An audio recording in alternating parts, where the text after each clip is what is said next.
Hello दोस्तों, JIB का legal and regulatory aspects of banking का क्वेश्चन बैंक नंबर 5 है ये। यहाँ पे एक मेगा ऑफर है कि जिसमें आप जेआईबी का कोर्स स्टार्ट होता है 80% डिस्काउंट के साथ, यानी 600 रुपये में भी कोर्स अवेल कर सकते हैं। ठीक है, पहला सवाल देखिए। Which of the following are the two essential functions of a bank as indicated in section 5B of banking regulation act. तो यहाँ पे जो सवाल है, ठीक है, वो क्या आपका बोल रहा है, यहाँ बोल रहा है कि कौन सा दो इसेंशियल फंक्शंस है बैंक के जिसको हम इंडिकेट करते हैं section 5B of banking regulation act में। ए पॉइंट है accept deposits and to lend और इन्वेस्ट सच डिपॉजिट्स। पब्लिक पैसा एक्सेप्ट करना, फिर उसी चीज़ को लोन के रूप में देन इन्वेस्ट करना डिपॉजिट्स को। दूसरा, accept deposit and undertake non fund based business, यानी पैसा डिपॉजिट के रूप में एक्सेप्ट करना और अंडरटेक करना नन फंड बेस्ड बिजनेसेस को। सी ऑप्शन है accept deposits and undertake remittance business, deposits को एक्सेप्ट करना और अंडरटेक करना रेमिटेंस के बिजनेस को। डी ऑप्शन है lend invest and issue letters of credit, यानी बोलता है इन्वेस्टमेंट, लैंड करना पैसा इन्वेस्टमेंट में या इन्वेस्टमेंट में डालना और इशू करना लेटर ऑफ क्रेडिट को। ए ऑप्शन हो जाएगा A and D only, B option हो जाएगा A and C only, C option हो जाएगा सी ओनली, डी ऑप्शन हो जाएगा ए ओनली। आपकी समझ से क्या सही ऑप्शन होगा इसमें?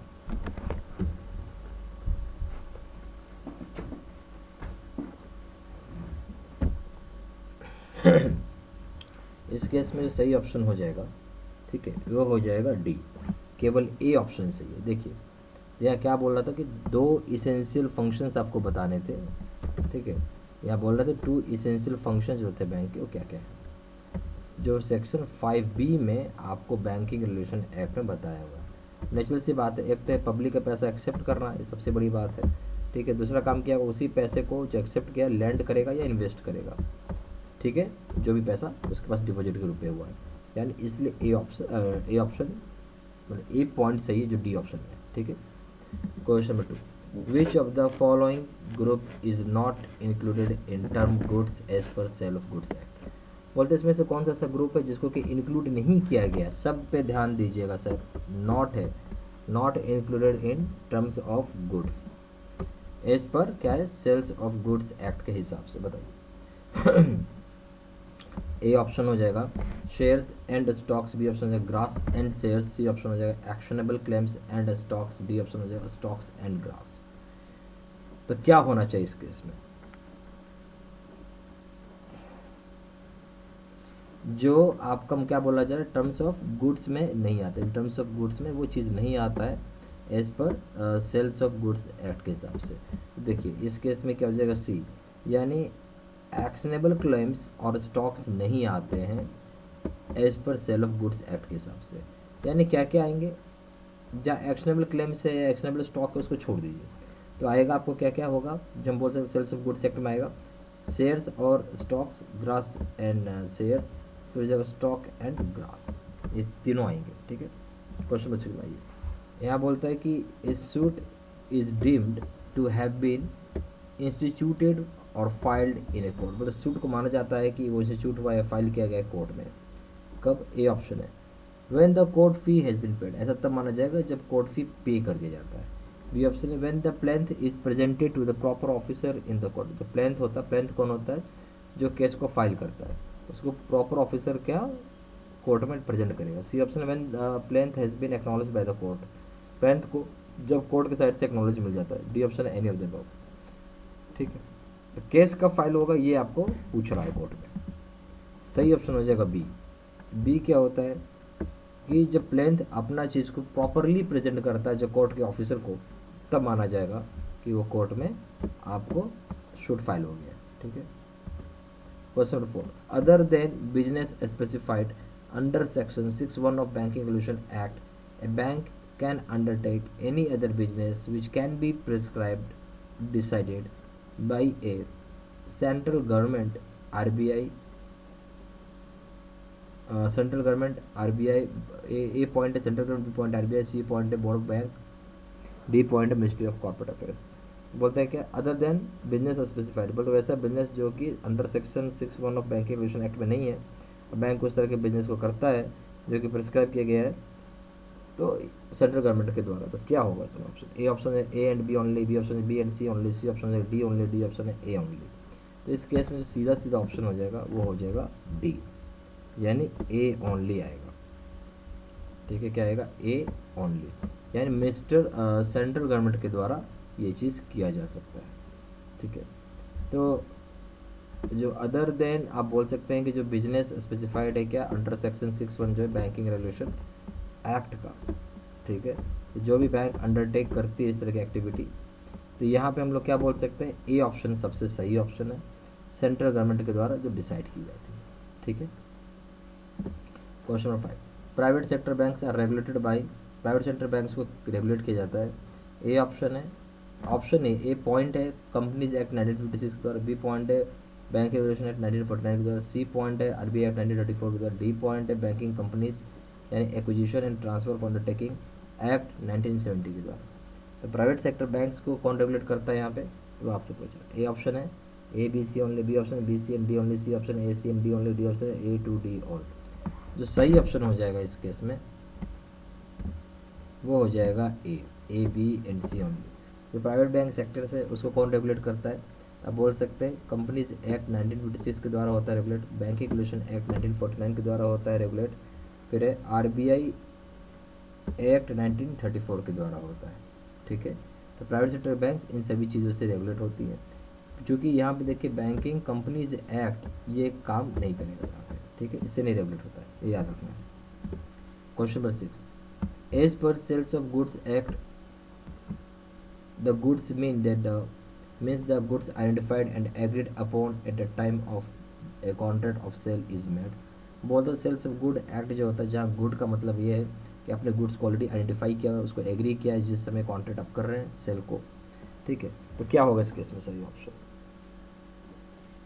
तो ए ऑप्शन है फ्यूचर, बी ऑप्शन है स्पेसिफिक, सी ऑप्शन है मूवेबल, डी ऑप्शन है इमूवेबल। देखिए जो सेल्स ऑफ गुड एक्ट होता है ना, तो जो गुड्स होगा वो क्या है, उसको हम लोग अच्छे से आइडेंटिफाई कर रहे हैं और हम लोग एग्री कर रहे हैं कॉन्ट्रैक्ट के हिसाब से जिस समय आप सेल कर रहे हैं, यही मतलब हुआ। तो अब इसमें से ऑप्शन से बता देता हूँ, सही ऑप्शन हो जाएगा बी। तो यहाँ बेसिकली स्पेसिफिक चीज़ मैंशनड होती है। क्या होता है स्पेसिफिक? टाइम कब होगा, क्या चीज़ आप देना चाहते हो, ये सब चीज़ें मैंशनड होती हैं। Question number 7, time required for obtaining a copy of the order और award shall be excluded while computing the limitation period for. बोलता है जो टाइम रिक्वायर्ड होती है, जो टाइम चाहिए होता है जहाँ पर आप ऑब्टेन करते हैं कॉपी ऑर्डर का या फिर अवार्ड का, उसको हम बोलेंगे शैल बी क्या एक्सक्लूडेड, यानी इसको छोड़ दिया जाए। क्या होगा जब आप कंप्यूट करते हैं लिमिटेशन पीरियड। किस केस में होता है ऐसा? ए ऑप्शन है फाइलिंग रिव्यू एप्लीकेशन के लिए, बी ऑप्शन है फाइलिंग रिविजन के लिए, फाइलिंग रिवीजन के लिए, सी ऑप्शन है filing an application to set aside the award. ठीक है, आप एप्लीकेशन फाइल करते हैं अवार्ड को साइड करने के लिए, D option all the above. सही ऑप्शन हो जाएगा डी ऑल द अबव, यानी तीनों कामों में ये यूज़ होता है, यानी फाइलिंग रिव्यू एप्लीकेशन में, फाइलिंग रिवीजन में, filing an application to set aside the award, यानी ये तीनों पॉइंट में आपको काम आएगा। क्वेश्चन नंबर 8 है which of the following are regulated by banking regulation act 1949। इनमें से कौन सा चीज़ को रेगुलेट करता है banking regulation act 1949? A option है public sector bank, B option है state bank group bank, C option है आरआरबी, डी ऑप्शन है cooperative land mortgage banks. A option हो जाएगा A to D all, B option हो जाएगा A to C only, C option हो जाएगा A B and D only, D option हो जाएगा A C and D only. अब बताइए इसमें से सही ऑप्शन क्या होगा?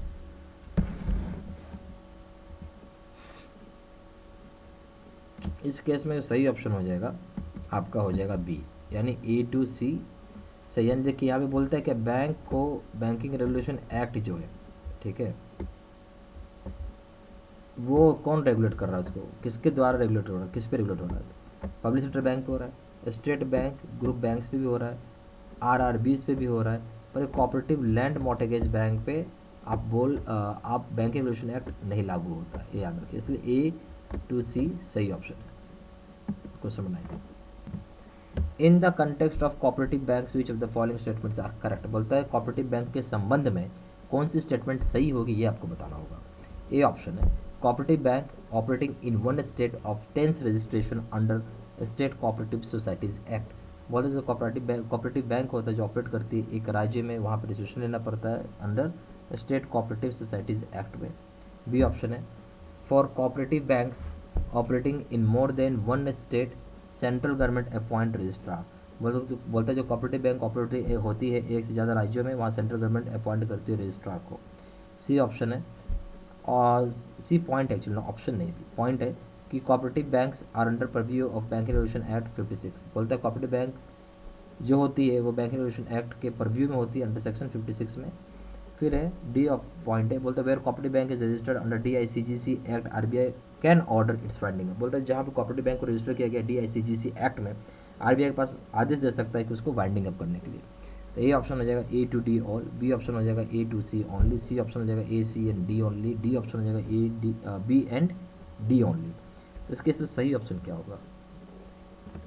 इस केस में जो सही ऑप्शन हो जाएगा वो हो जाएगा ए, यानी A to D ऑल। यानी हम बोल सकते हैं जहाँ पर कोऑपरेटिव बैंक के संबंध में बात कर रहे हैं तो कौन सा स्टेटमेंट सही है पूछा, तो पहला भी सही है, यानी कोऑपरेटिव बैंक जो कि ऑपरेट करेगी एक राष्ट्र में, एक राज्य में, उसको रजिस्ट्रेशन लेना पड़ेगा। कहाँ से लेना पड़ेगा? स्टेट कोऑपरेटिव सोसाइटीज़ एक्ट से, सही है। फिर दूसरा पॉइंट भी सही है कि जो कोऑपरेटिव बैंक बोलते हैं जो ऑपरेट करते हैं ज़्यादा राज्य में, सेंट्रल गवर्नमेंट यहाँ अपॉइंट करती है उसके इसमें रजिस्ट्रार को। सी पॉइंट है कि कोऑपरेटिव बैंक बिल्कुल परव्यू में आती है banking regulation act under section 56। D point है कोऑपरेटिव बैंक को रजिस्टर किया जा सकता है DICGC एक्ट में, जहाँ पे आरबीआई उसकी आरबीआई के ऑर्डर से उसे वाइंड अप भी किया जा सकता है, यानी A to D ऑल सारी बातें सही है। Question number 10, which of the following statement is not correct, यानी गलत स्टेटमेंट आपको बताना होगा। ए ऑप्शन है cooperative bank operating in more than one state is registered under multi state cooperative societies act. मतलब कोऑपरेटिव बैंक जो operate होता है एक से ज़्यादा राज्यों में, उसे रजिस्टर किया जाता है multi state cooperative societies act में। बी ऑप्शन है government can exempt A bank from provisions of banking regulation act on its own. मतलब गवर्नमेंट यहाँ एग्जेम्प्ट करता है बैंक को जो प्रोविजंस होती है बैंक रेगुलेशन एक्ट का अपने आप से। सी ऑप्शन होता है the company matters relating to a banking company are regulated by an authority under the companies act. बोलते जो कंपनी मैटर होता है जो कि रिलेट करता है बैंकिंग कंपनी को, उस मैटर पे जो कि रेगुलेट किया जाता है जो अथॉरिटी होती है under companies act. D option होगा।